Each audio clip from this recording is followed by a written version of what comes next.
Step one, wake up early, gonna rise with the sun. Step two, get some good, some food in you. Step three, think real hard about what you wanna be. Step four, everybody just do your thing. Wake up, today's gonna be a good day. Wake up, today's gonna be a good day. Wake up, today's gonna be a good day. Wake up, today's gonna be a good day. Wake up, today's gonna be a good day. Wake up, today's gonna be a good day. Wake up, today's gonna be a good day. Good morning, good morning. Welcome to Good Morning Crypto, where we turn your early hours in the morning to your edge in financial freedom. Today, I've got a little headline about TIA. They've got a massive token unlock heading our way in 2 days. So, I've already seen some movement to the downside on TIA, and it could dump it a little bit further. It is quite the massive unlock, so we will dive on into that a little bit later. Good morning, LBC. How you doing today? Good morning. I'm doing all right. Just sitting here looking at this Bitcoin chart that is looking, dare I say, bullish. Yeah, We'll see. I mean, We'll get into it. it looks pretty nice. I know we had a little discussion right before we went live about it. It looks kind of nice. It's looking good, but still got that 70K sitting above us, and yeah, we still have the election coming up. We'll see. We'll see what happens. We let's give it a day. Let's give it a day or two. Because I definitely want to see what we got going on for the economic calendar this week.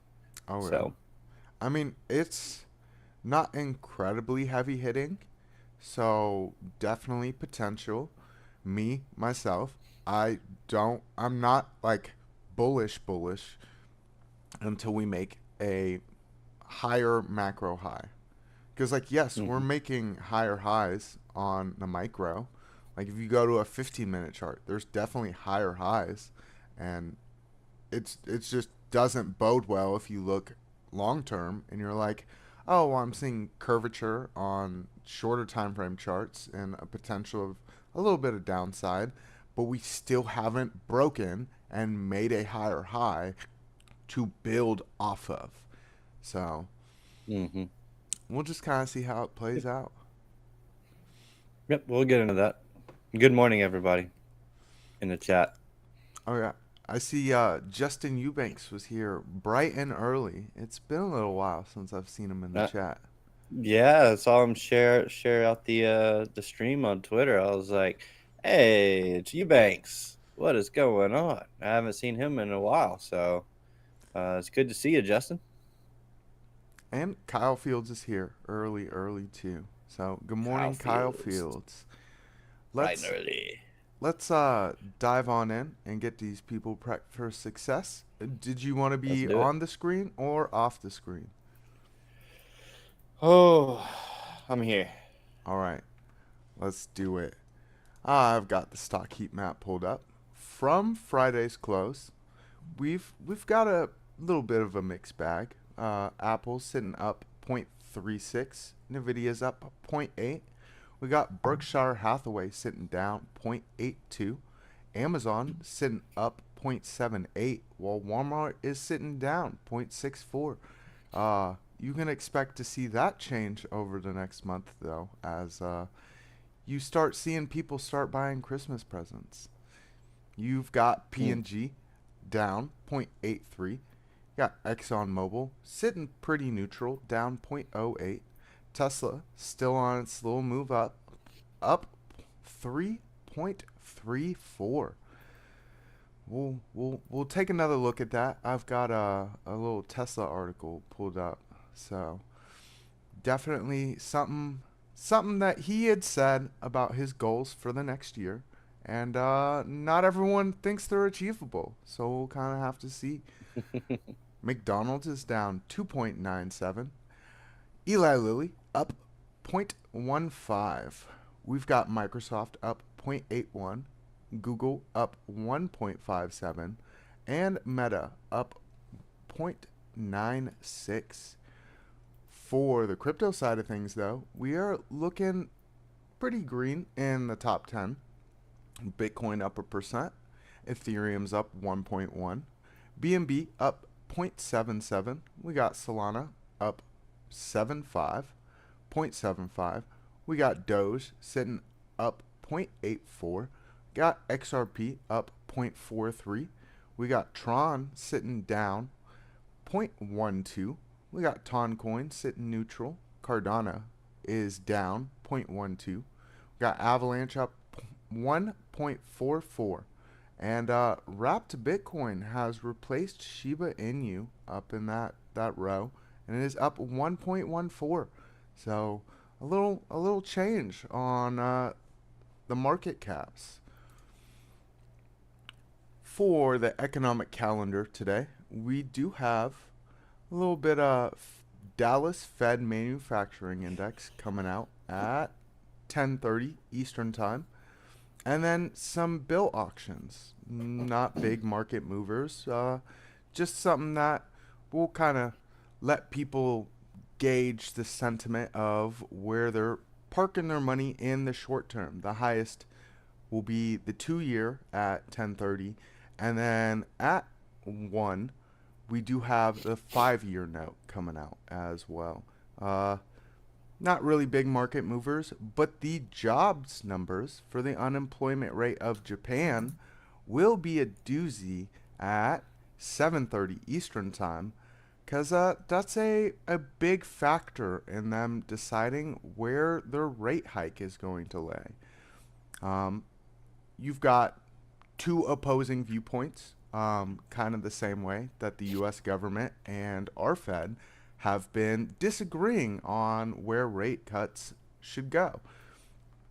The bank wants to hike their rates, and the government is telling them to stop and let's give things some time so that we can get more strength in the market on the consumer side of things, because they want their money staying there.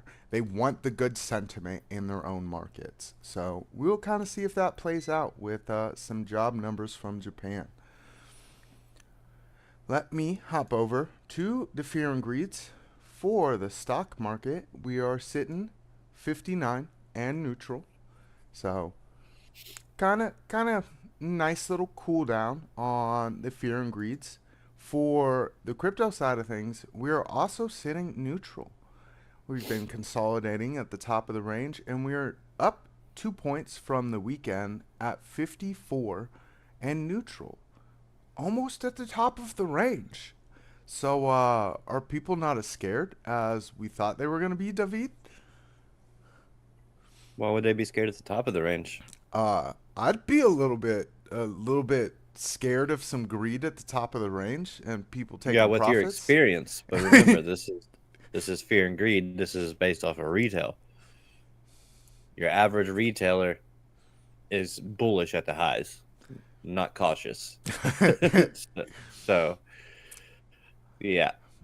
But I look at that in a different way, in a different sense, where it's like the market's not too bullish at the highs, that they're more neutral. They're kind of sitting on the sidelines, and almost everybody is. Everybody's just kind of waiting to kind of see what happens. But yeah, you're right though, because a lot of people are probably sitting there just like, I don't know, is it actually going to break higher, or is it going to dump? What's it going to do? A lot of people are sidelined right now, I'm pretty sure, but I also know a lot of people are FOMOing in. So I don't know. Either way you cut it, it's, we're at a decision point. We're getting close to wrapping up this range, which I think gets resolved next week, if not sooner. But next week, probably at the latest. I think the election is what drives the price up or down next week. Like, breaks us out of this range to the upside, or brings us down for a sweep of the lows. one of the two. So You don't think it damps either way? um, I don't know. I'm gonna be honest. I don't know. It's from what I'm looking at on the charts, it's kind of like I could see it pushing to the upside. Like it doesn't have to come down, is what is basically is basically the point. It can, and I wouldn't be surprised if it did, but it doesn't have to. Um, it's looking a little stronger than it had been recently, but yeah, I mean, until we get into the charts, then I can't really show anything. All right.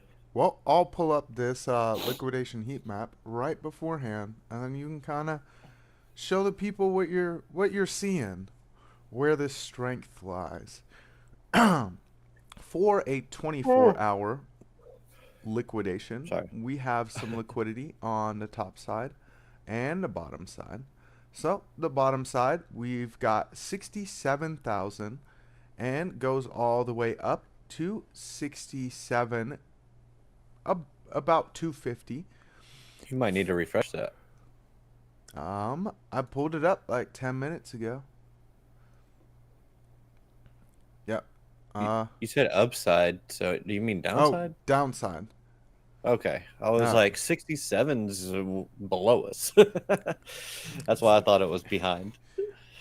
Oh, yep. So No. for the bottom side, it's sitting at basically 67,000 and goes all the way up to 67,200. And for the top side, we've got 69,000 and goes all the way up to 69,250. And then for a week overview, most of the liquidity is to the top side. It is starting right above us at 68,861 and goes all the way up to 69,118. So that's kind of the hot spot for a weekly overview is to the top side. I don't know, that could definitely push us up there to sweep some liquidity before we kind of make the next decision move. So you wanna take a look at the chart. My TIA news is very short, and I can basically roll right into Tesla afterwards. So, Sounds good. all right, got you pulled up. All right, guys. I got sitting here on the daily chart, and this is looking a little interesting. So we have gotten above this channel, and we have been consolidating on top of it. That is very interesting, and that is one of the reasons that I'm starting to really. I'm feeling a little bit bullish, but I'm not there yet because, as I'm still waiting for us to break 7 singly, not just a sweep of 70K and then come right back down. So what I don't want to see is us come up and then come back down into this range. Okay, I don't want to see that. I want to see a break above, a significant break above, and then a pullback, and then a continuation. But if we don't get that, if we just barely break and then come back down, to me that is just a sweep of liquidity, and then we are likely heading further to the downside. So get this closer. Now our money flow has been pushing to the upside, so that is good, but our volume matrix looks like it's put in a little bit of a peak and is pushing back down to the downside. Our true 7, can't see it. True 7 is sitting below the zero line. Same with our money flow. So, but that could all change today if we get a nice little pump, and then tomorrow another pump, and then Wednesday, like this week, if we just start pushing higher, then it's game on, right? We're getting we're going places. Okay. But yeah, seeing the break of that 70K is going to be key. This white line is the monthly VWAP. Currently we are it is increasing ever so slightly. But this is where our volume weighted average price is. That's what VWAP stands for. And it is not really following along with price. And with the VWAP, price likes to revert back to it because that is where the most volume is at that price level. Most of the volume is going to be in here. And it's not really, it's got a slight increase to it, but it's not doing a whole lot. And it's kind of curving slightly or kind of, leveling off here. So that does give me a little bit of pause. If I drop down to the 12-hour, I can see deep red money flow, but that's all within this pullback. So are we putting in a double top in here? It is possible. We did something very similar over here where we put in the low, see, come up short, pull back down, and then another run to the highs, pull back down, another run to the highs. So, we're not exactly out of the woods just yet because this is exactly what could happen. Okay. And this is just for market structure purposes, right?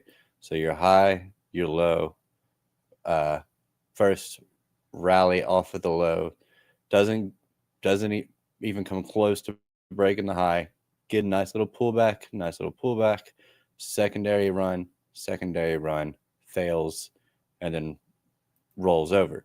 So that's what I'll be looking for. We'll be looking to see if it comes up, double tops and fails, or if we get like a swing failure pattern where we just barely sweep the highs and then come back down into the range.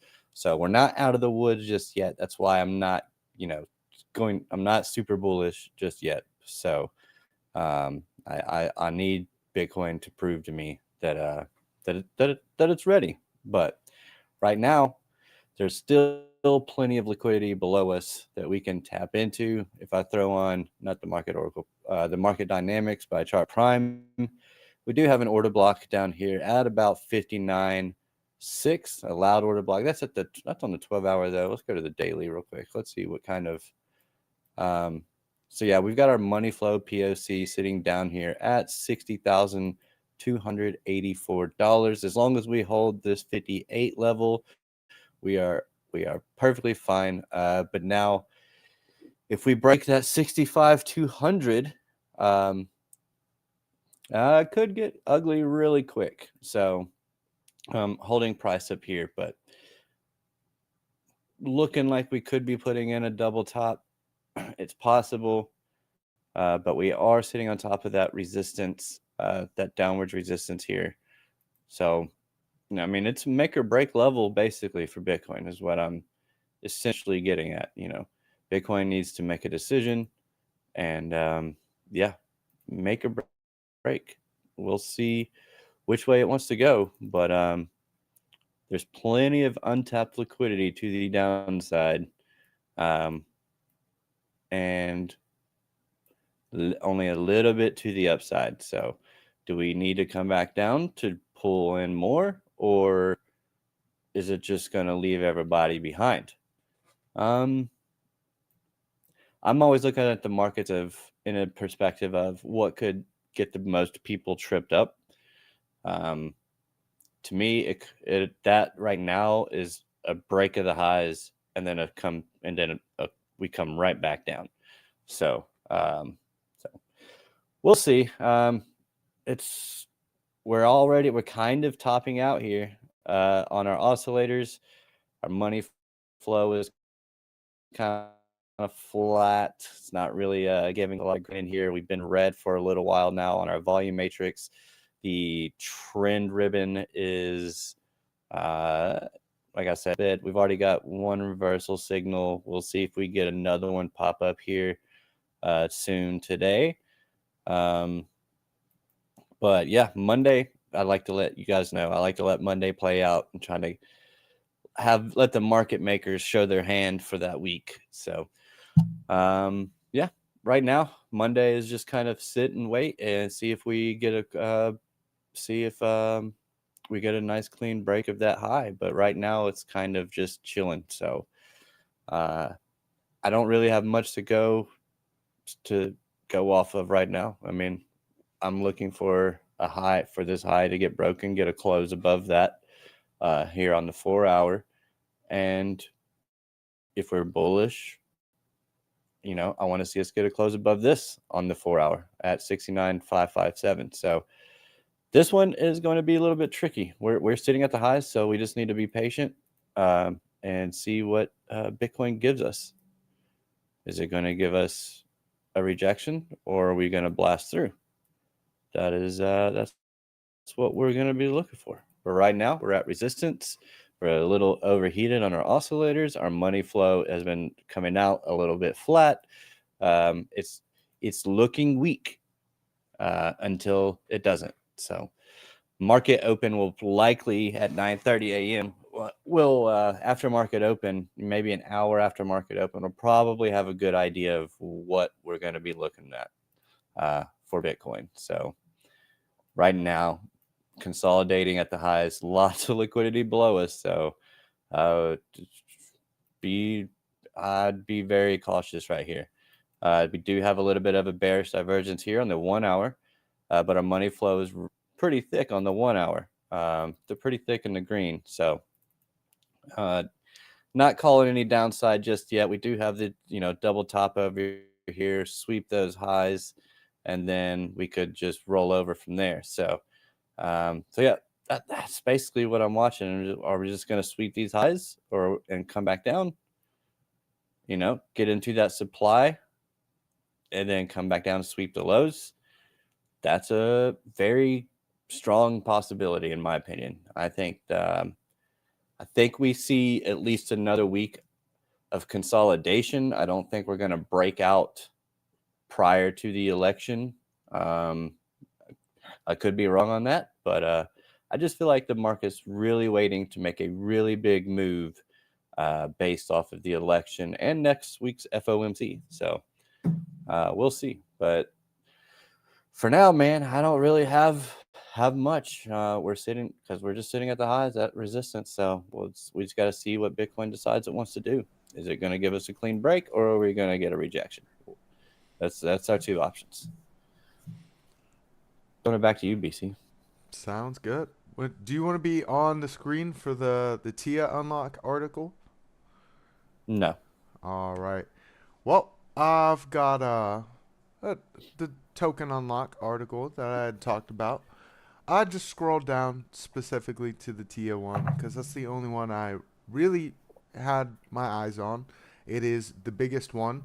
All of the other ones are slightly smaller tokens with not as much potential for downside off of it. But this TIA one is massive.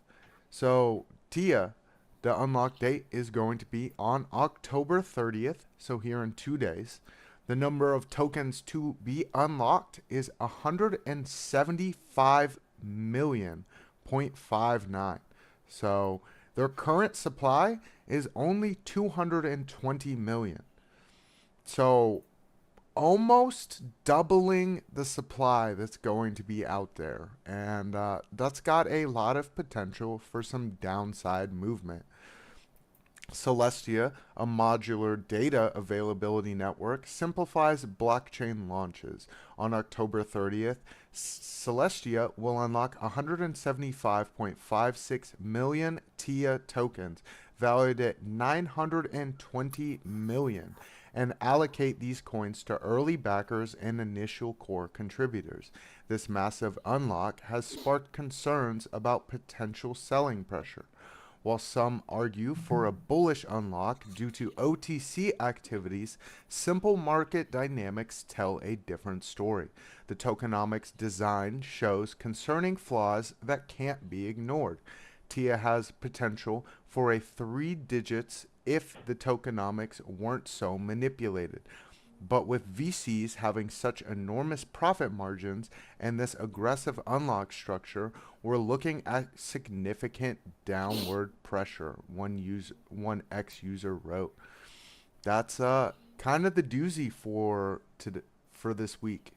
There are some other unlocks like Optimism on Halloween will be dropping 31 million tokens, but they've got 125 billion. So just a small drop in the bucket. Sui has an unlock this week as well, 64 million, but they've got almost 3 billion tokens. So that'll kind of put them at that 3 billion mark. We've got Immutable X as well, 32 million, but they've got 163 billion tokens. And then Zeta Chain, they're dropping 53 million tokens, but they've got 459 million. So, kind of see how that all plays out, but I'm not looking at as much downside for these other ones as with TIA. You know, almost doubling the supply is never a good thing. I do have another article pulled up with Elon Musk and Tesla. So, Musk's bold 2025 prediction on Tesla sales faces skepticism. Tesla CEO Elon Musk stunned investors and analysts with plans to grow vehicle sales by 30% next year, buoyed by a new, cheaper model and enthusiasm for self-driving software. But delivering on that promise would surprise much of Wall Street. Musk's 2025 forecast and improving profit margins sparked the biggest jump in Tesla shares since 2020 or since May 2013, when the company posted its first quarterly profit and encouraged investors that even as he works on a years out robotaxi, he is focusing on the basics of his business. Musk faces flagging demand for Tesla's sparse and aging lineup, a global shutdown of EV sales growth, and rising competition in key markets such as China and the US, and analysts and industry experts say. His forecast of 20 to 30% growth after a negligible bump this year is roughly double of what Wall Street has been expecting. Deutsche Bank, after Musk's forecast, predicted 12% growth next year, even with a sub $30,000 new model and a refreshed Model Y. RBC's analyst maintained the 13% growth forecast. There is hardly an analyst anywhere in the world who's going to agree with a 20% growth in the company next year, even with a lower cost model, said Sam Ferrani, vice president at research firm Auto Forecast Solutions. Tesla, aside from this quarter, has been seeing a slowdown in its demand for products, and one quarter is not a trend. Tesla did not respond for comment. You know, it's kind of a doozy of a prediction by Musk. You know, 20% growth is quite massive for a company that size, especially as some of those people had said, with decreasing sales, decreasing interest, and you know, you did have that article that we had talked about the other week where he's finally being investigated by the Highway Safety Service. So it's kind of going to be a big damper on that self-driving that he really wants to push forward. Yeah. I don't know. Well, I guess, it kind of depends on if Trump wins the election or not, because I feel like he'll be getting some favors if he does.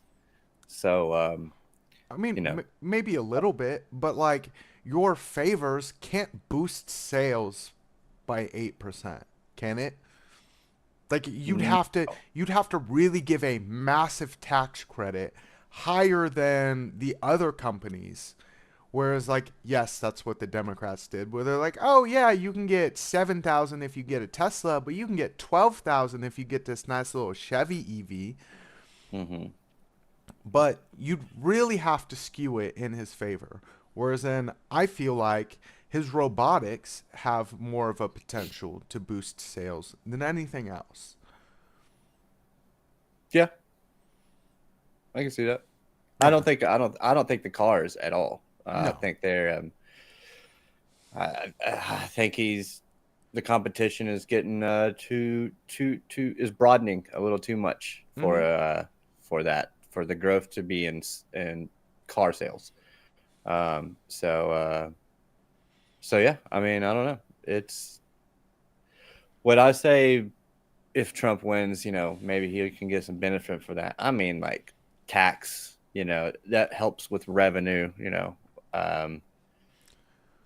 It doesn't boost your sales, but I don't know though. You got Trump winning the election. That might boost some sales of Tesla. So See, but the big problem of that is, so if Trump wins and he Mhm. does levy these tariffs against China, Mm-hmm. you are going to see downside potential in your revenue because you're now paying more for lithium, because you cannot get any lithium in the United States if it hasn't been touched by China first, because lithium is mined and then sent to China because they are the only country in the whole world that has the refineries to handle that kind of capabilities. So you're now going to pay more for your batteries that you're putting in your all battery vehicle. It depends on the tariffs because tariffs can be targeted to specific industries. So I mean, it doesn't have to be towards cars or steel or but you saw stuff what he like did that. last time. Last time his tariffs were not a generalized tariff. It was Right. a broad tariff that went over all of China. If you were importing Mhm. anything from China, you had to pay the 30% tariff. Which is, I Mm, mean, it's I it's don't think that's the case. I'm pretty sure he specifically targeted like steel, um, and yeah. Well, I think it was just there was steel, and I can't think of anything else. But steel, because I know whatever he did with the tariffs last time didn't help farmers because farmers had to get subsidized because of the tariffs, which I guess is fine if you're trying to help grow American businesses, but at the same time, you're kind of defeating the whole purpose by having to spend the revenue that you're making off of tariffs by subsidizing farmers. So, it's a long-term play. It's a long-term play. oh, for sure, the whole tariff thing is definitely a long-term play. But like I was saying, it can be targeted. You can do steel. You shouldn't do these broad tariffs because it's just bad economics. You should do targeted tariffs for specific industry for American products so that American businesses stay in the country, uh, have competition on the global stage, because that's the whole point of the tariffs is to help bring businesses back home and increase competition on the global stage so that you can be more competitive than your adversaries or your competitors. You could be more uh, valuable to your competitor, or you know what I'm trying to. I think you know Yep. what I'm trying to say. Yep. It's too early in the morning for me. I can't. My brain no functioning. I Bluff can City barely Bluff talk. City Breaks brought up a good point. He said they're mining it in North Carolina from what I last heard. Yeah. They want to mine in North Carolina. I don't know if they actually broke ground on any of that yet. But here's the big doozy. They still have to send that over to China for it to be refined and put into batteries. So Hmm. even if you mine it here, you still have to send it elsewhere so that it can be refined and put into a battery. And all of that is done in China. All of it. All of it. But why? Because that's where the factories are for it. The same way that it's like if you want oil refined, where do you go? You go US, or you go Saudi. There's two massive places. I mean, Russia does some, but like you're talking about 10% of a global market, whereas in the US is putting in 30%. Where are Right. you going to go? You're going to go where the most of it is. And Mm-hmm. especially if you need to fill massive orders, you're going to go to the place that does the most of it and can do the most of it quickest. And that's not here. It's not anywhere else but China. They do what they do, and they do it well. They got a lot of As long as factories. my whole thing is like, as long as it's fair, as long as it's fair on the global stage and we're not getting ripped off in any kind of way, then yeah, I mean, but that's the whole point of the tariffs, is to kind of not get ripped off by other countries. So, because they'll put tariffs on us, like a 20-30% tariff on this specific thing, and if we don't counter that at all, then we're going to pay more. But uh, yeah, I don't know. Uh, China's a very large importer, yes. but Well, like, and of specific goods like food and stuff. So well, see, and the biggest thing that we export is our debt. So, like, oh well, oh well, tariff us. Can you tariff our debt though? Because I'm yeah, pretty sure you can't. Do you have any no. charts that you'd like to show the people before we kind of wind on down? Um, I was just looking at the Velo chart for a brief moment, kind of looking at this open interest here, seeing how it's coming back up. I will It's swap right that back at the over to level you. it was right before we saw last week's. Yeah, it's right back up to the level. It's coming right back up to the level that we were at before we came pushed to the downside last week and got a little bit of a long squeeze in there uh, on our open interest. Open interest being your leverage orders in the market. So this was, a small little long squeeze, and also just shorts covering their positions, or longs covering their positions rather. And then, just kind of over the weekend, just kind of settled down. And then starting last night, right before London Open, we see open interest starting to creep back up. That to me is not a healthy sign. I want to see this thing really start to get flushed down. And there's only two ways to do that, and that's either a big long squeeze or a big short squeeze. So one of the two. We see spot still continuing to sell off. Even last week, it was still selling off, and but our perps are also the volume has kind of died down on the perps as well. So um, on the whole market. So I think we're good. We're out ahead, man. It's gonna be interesting. This week will be interesting. So we'll see what happens. That's all I got. Most definitely. I have Tesla pulled up, uh, because we were talking about Tesla, so might as well take a quick look at the chart. It is still continuing its little upside move off of this gap that it made. A gap on top of a gap, mind you. They are very What? closely aligned, but there's a lot of still some upside movement in the pre-market. It is up Excuse me. about $2. So definitely some more room for some upside as you see the prime oscillator is pointed almost directly up. You've got your MACD now crossed over to the positive on your oscillator. You do have your money flow, which is now pointing back up. The red is very light. So I would kind of be looking for a continuation of a move up for Tesla. I'm kind of looking at reclaiming some of the highs from over here at 299. this would be a more longer term move. This is a daily chart, so just something to keep your eye on. Let me hop over to the dual screen with the news and get this giveaway pulled up.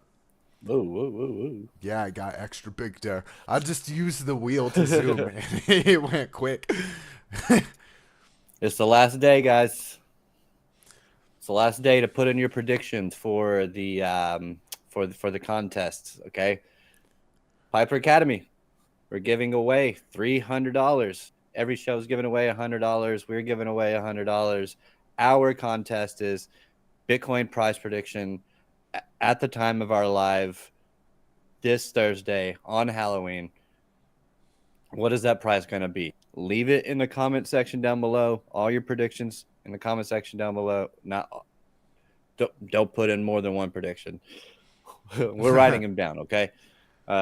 So yeah, we've got a few. We need more. We need more of you guys in this. We want to see as many people in here with the chance to win $100 as possible. So get in there, drop your prediction, and what else can they do to win some money, BC? You can check the link in the description for our Discord. We do have a Discord membership where if you join the WAP Upperclassmen, you get entered for a chance to win $100.